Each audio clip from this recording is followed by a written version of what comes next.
En esta comunicación pretendemos describir la metodología de la recogida de datos biomecánicos de la marcha como complemento de las historias clínicas.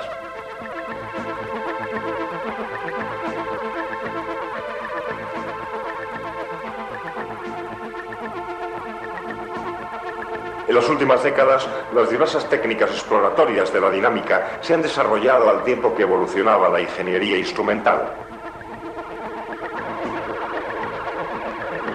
Haciendo referencia al deportista de alta competición, consideramos a esta persona sujeta a un importante riesgo de lesión, ya que desarrolla su actividad en situación próxima al límite del rendimiento físico, estando en muchas ocasiones su condición física íntimamente relacionada con lo que es su medio de vida. Estructuras jerárquicas en el contexto deportivo asumen tanto la responsabilidad de la salud del deportista como en terceras personas, con importantes inversiones en capital, alcanzando situaciones en las que optimizar la salud del deportista es el primer paso para una buena gestión financiera. En este sentido, se observa un paralelismo entre el mundo del deporte y el de la empresa. Cuando nos encontramos ante un paciente, el objeto del tratamiento será el de restaurarle en sus propios parámetros de normalidad. Si tuviésemos registradas las características biomecánicas del individuo antes de presentarse la patología, sería posible hacer una justa valoración del grado de afectación presente y tendríamos definidos los parámetros de normalidad en base a la singularidad biomecánica de ese individuo.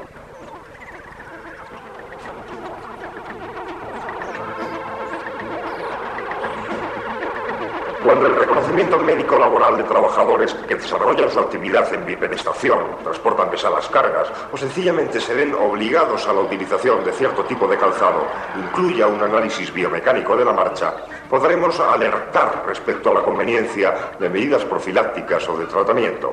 El incremento del rendimiento laboral y de la seguridad del trabajador beneficia a todos.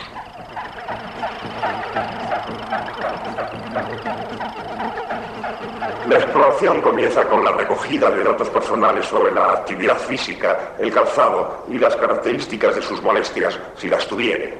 En nuestra práctica diaria, estos datos son cumplimentados por el propio paciente.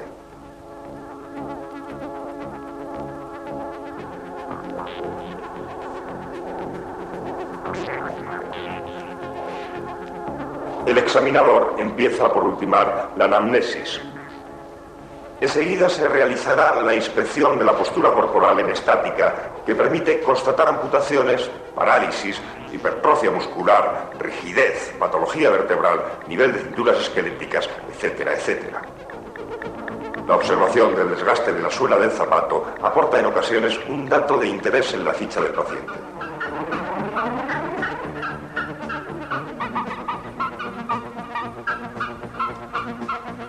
Tras colocar al paciente tendido supino sobre la mesa de exploración, realizamos una somera exploración de cadera y rodilla. Marcamos los relieves óseos de referencia para la medida de la torsión tibial y seguidamente la realizamos. Continuamos con la exploración de la articulación del tobillo relativa a la flexoextensión, tanto pasiva forzada como activa. En otro momento exploramos la posición neutra de la articulación metatarsocuneana y la flexoextensión de la metatarsofalángica, todo ello en el primer radio.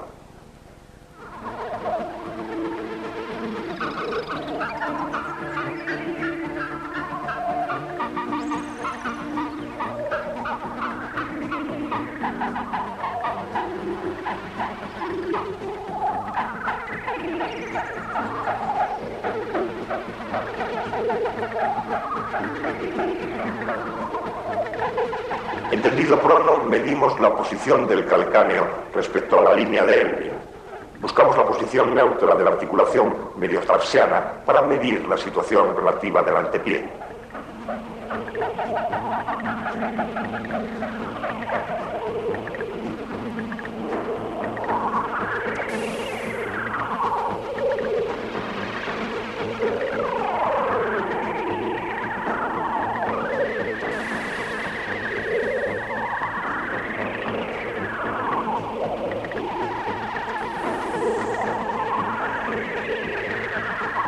En nuestras exploraciones nos servimos de diferentes instrumentos para la medida de ángulos de movilidad y de un microprocesador convertidor analógico digital que permite transferir la información almacenada a un ordenador base para su procesamiento.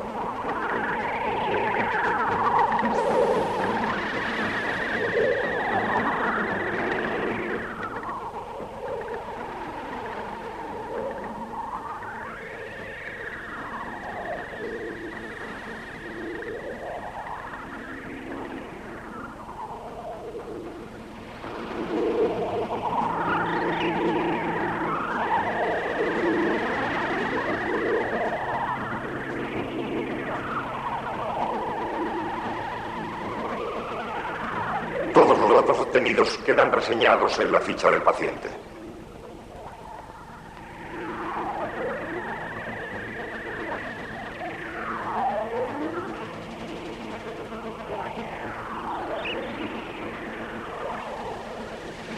En dinámica, la inspección ocular puede hacernos sospechar la patología en niveles ajenos a los de nuestra sistemática de exploración. En este momento debe analizarse la actitud de marcha y coordinación de movimientos. De esta inspección es fácil llegar a comprobar la capacidad física del individuo para las actividades de la vida diaria. El análisis bradicinético o visualización ralentizada de la marcha y la carrera permiten su repaso en secuencias y facilita la observación de mínimos gestos. El estudio bradicinético de la marcha, utilizando una grabación en vídeo con tomas sobre el eje de marcha y lateral, permite observar las relaciones angulares dinámicas entre los diversos segmentos corporales y los ejes articulares. Sin embargo, por debajo de la articulación del tobillo, los segmentos anatómicos se comportan de tan sutil manera que su función no puede ser observada y comprendida, ni tan siquiera utilizando las técnicas visuales con apoyo computerizado más sofisticadas. Siempre ha resultado difícil reconocer y cuantificar las fuerzas producidas bajo los pies durante la marcha. Se han realizado intentos para medir estas fuerzas, tales como la placa de Kistler o el podobarógrafo. En los últimos años, muchos otros procedimientos permiten esta medida y rivalizan en cuanto a permitir la autonomía del desplazamiento del sujeto explorado, con independencia del calzado o de la superficie sobre la que se desarrolla la prueba. En ocasiones, la complejidad y el elevado coste de instalación y mantenimiento no hacen posible que este método de exploración esté en las consultas de diferentes especialidades médicas, tales como la traumatología, la neurología o la reumatología. Las fuerzas y el tiempo de apoyo son elemento esencial para un mejor entendimiento de las patologías posturales relativas al pie y a la pierna, ayudando de modo importante en el diagnóstico y en el tratamiento.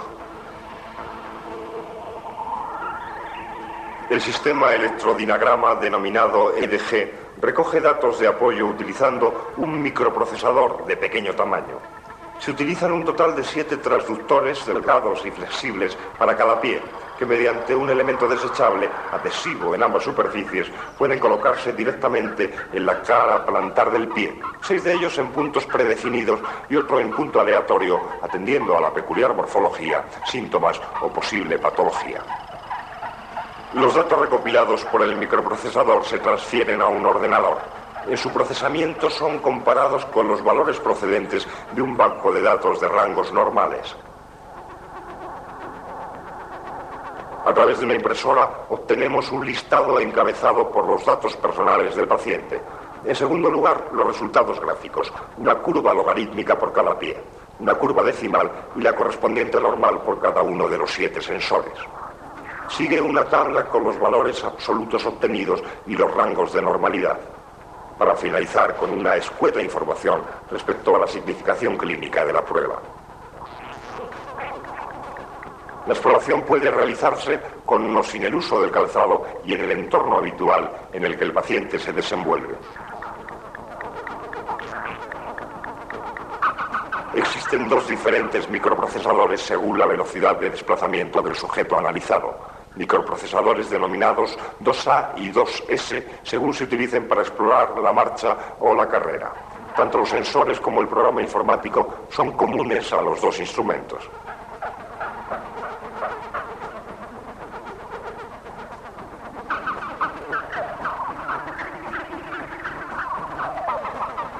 Si de los datos obtenidos se deriva la necesidad de confeccionar una plantilla ortopédica, en función de los materiales de elaboración, puede ser necesaria la toma de un molde de escayola. El procedimiento consiste en hacer adquirir al pie su posición neutra para de este modo proceder a realizar un mocasín con venda de escayola que debe incluir como referencia los relieves maleolares y ser perfectamente moldeable al pie.